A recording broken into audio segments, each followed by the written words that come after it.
You know that relief of coming home and turning the key, feeling that the outside world has finally stopped watching you? Yes. But I wanted to ask you a question before we continue. Today, do you feel safe because you are protected by walls, or because you trust those who walk next to you on the sidewalk? It is in this space between the isolation that we have built in the United States and the natural coexistence that Asia still preserves, that we will understand what it really means to have peace of mind again. In the United States, we have been taught that safety is an individual achievement. It's almost a trophy. The harder you work, the better the neighborhood where you can live. The more technological the camera system in your garage, and the heavier the door that separates you from the rest of the world. There's a huge dignity to that, you know? It is the fruit of your effort protecting those you love. The USA is impeccable in creating this particular refuge, where within your land, you are the master of your castle. It is an infrastructure-based protection framework. But when we look at the routine in large centers in Asia, such as Tokyo, Seoul, or Singapore, we realize that they followed a path that we, in the middle of the way, ended up leaving aside. There, security doesn't feel like something you install, but something you breathe. The difference is subtle, but profound. While here, we feel safe because our camera warns us who is at the gate. There, the feeling of peace comes from the fact that the street is never really empty of care. It is what some sociologists call soft surveillance. It's not cops on every corner, but it's the grocer who knows that that kid who passed by alone is coming home from school. It is the elderly neighbor who takes care of the sidewalk and, unintentionally, takes care of those who pass by it. In Asia, security is a commons, an invisible fabric sewn together by strangers who have decided that public space belongs to everyone. In the United States, we ended up turning the street into just a corridor of passage between two safe places, our work and our home. And this corridor has become a no man's land. The big lesson here is not that one model is wrong and the other is right. The point is that we have become masters at protecting our square meter, but we have forgotten how good it is to walk without having to scan the environment all the time. Asia teaches us that when you trust the collective, your body relaxes, the shoulders lower, the mind stops projecting risk scenarios. And this peace of mind, this genuine relaxation when walking down a sidewalk at 2 in the morning, is something that no security system, no matter how expensive, can install on your cell phone. It's about the difference between being protected and feeling at peace.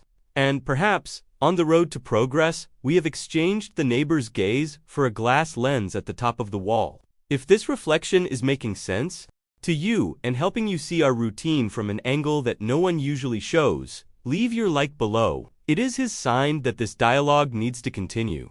There is a tiredness that does not heal with a night's sleep. It's what I call a state of readiness. In the United States, we have become accustomed to a kind of silent surveillance that runs in the back of our mind like a cell phone app that consumes battery without you realizing it. It is the act of checking if the car is locked, of choosing the brightest path, of observing who enters the cafe. This is not paranoia. It is a survival habit that has become part of our cultural DNA. And the point here is, keeping this radar on all the time has a very high psychological price. The great insight when we look at life in many Asian countries is to realize that they have managed to outsource this concern to the environment. Imagine the mental freedom of not having to scan every corner. When you see someone in Seoul leaving their cell phone on the table in a park to get a coffee, what you are seeing is not naivety. It is saving emotional energy. They don't need to spend neurons calculating the risk of a casual theft, because the social structure has already solved this problem for them. In the US, we are brilliant at taking action. If something happens, we have the best protocols. 911 is efficient and the response is fast. But to live in expectation of the answer is to live under tension. In Asia, the culture focuses on the absence of the event. Security is silent because it simply doesn't get interrupted. What Asia teaches us here is not that they are better, but that peace of mind is the greatest luxury there is. While here we invest in defense, weapons, alarms, and insurance, there they invest in something that cannot be bought on Amazon. The predictability of the behavior of others, it's the calmness of knowing that the stranger walking behind you is just someone who, like you, just wants to get home. This difference in climate shapes who we are. Living in constant alert makes us more isolated, more reactive. Social trust, on the other hand, allows people to be more open, lighter. At the end of the day, the question that remains is, how much of our modern anxiety does not come precisely from this invisible weight of having to be ourselves, the solitary guardians of our own peace? If you live or have spent time in the United States, you know that childcare is absolute. We are lion, fathers and mothers. Our instinct is to create a bell jar of protection, a safe door-to-door transport, because the world outside seems too vast and, sometimes, too unpredictable.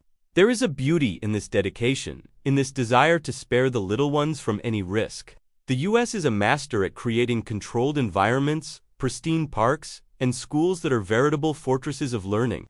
But here comes the provocation that Asia makes to us without saying a single word. Who has ever seen a video of a small 6-year-old Japanese child with her yellow backpack crossing the city by subway alone to go to school? The first reaction of many Americans is shock. How dare parents are? But the real question we should be asking ourselves is, what have they built as a society that allows that courage to even be necessary? In Asia, the child is not alone in the subway. It is under the guard of an entire city. The stranger in the front seat is not a potential danger, but a pair of eyes that, if the child cries or gets lost, will act as an extender of the family. This is not just about public security, it's about autonomy. When a child can explore the world without the constant fear of their parents, they grow up with a trust in others that is very difficult to teach with words. Here in the United States, our search for safety has created what some call a country childhood. Children are safe indoors, on screens, in fenced yards. Are they protected? Yes, physically, they are. But what about the soul and the ability to feel part of a living community? The difference is that while we strive to protect our children from the world, many Asian cultures focus on creating a world where children can live. It is a change of perspective that messes with our routine. The difference between the child who only leaves home if he is taken by car and the child who understands that the sidewalk is also his home. This leads us to reflect, in the attempt to eliminate any and all risks, do we not also end up eliminating the freedom to discover the world with our own feet? I want to pause here because this subject is very personal to each of us. Looking at your routine today, at the way you move around your city or how you see the future of your family, does what we are talking about here resonate with you? If this contrast between our individual protection and this collective freedom that the East preserves touches on something that you feel but did not know how to, explain. Write the word sense here in the comments. In the end, this comparison between the United States and Asia is not to decide who wins the gold medal for security. It's about something much deeper. What happened to our sense of belonging? Over the decades, here in the United States, we were convinced that success was synonymous with total independence. I don't need anyone. I have my car, my house, my insurance, and, without realizing it, in this quest to be self-sufficient, we have been unlearning the art of being neighbors. We look at Asian countries and get emotional to see people taking care of each other. Not because they are better, but because they still remember a truth that we keep in old family photos, that life is too heavy to be carried individually. What Asia teaches us, deep down, is that the truest security that exists is not made of steel, but of looks. It's knowing that you're seen. It's knowing that if you trip on the sidewalk, someone will stop. In the United States, we still have this spirit of mutual help. We see it in major disasters or crises, but on a daily basis, in the silent routine, we isolated ourselves in bubbles of comfort. Humanizing this silent collapse of security is to understand that our anxiety does not go away with a more modern alarm. It leaves when we go back to occupy the front of our houses, when we choose to know the name of those who live next door. The security that the U.S. forgot on the way was not stolen. It was only exchanged for a privacy that, at times, is too quiet and cold.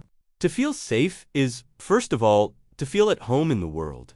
And home is not only what is inside your writing, but the entire path that your feet take to reach it. It is to rediscover that, although technology protects us, it is humanity that pacifies us.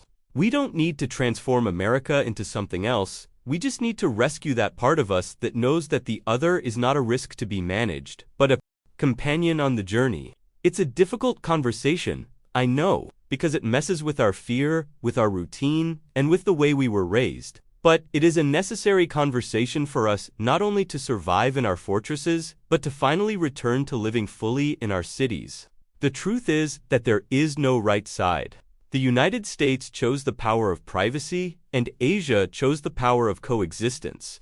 Perhaps the secret is not to change sides, but to look more closely at this Asian way of living and realize what we can still bring to our daily lives. This conversation continues in the video that is appearing here now, where I show you the next step of this reflection. Click, and we'll see you there.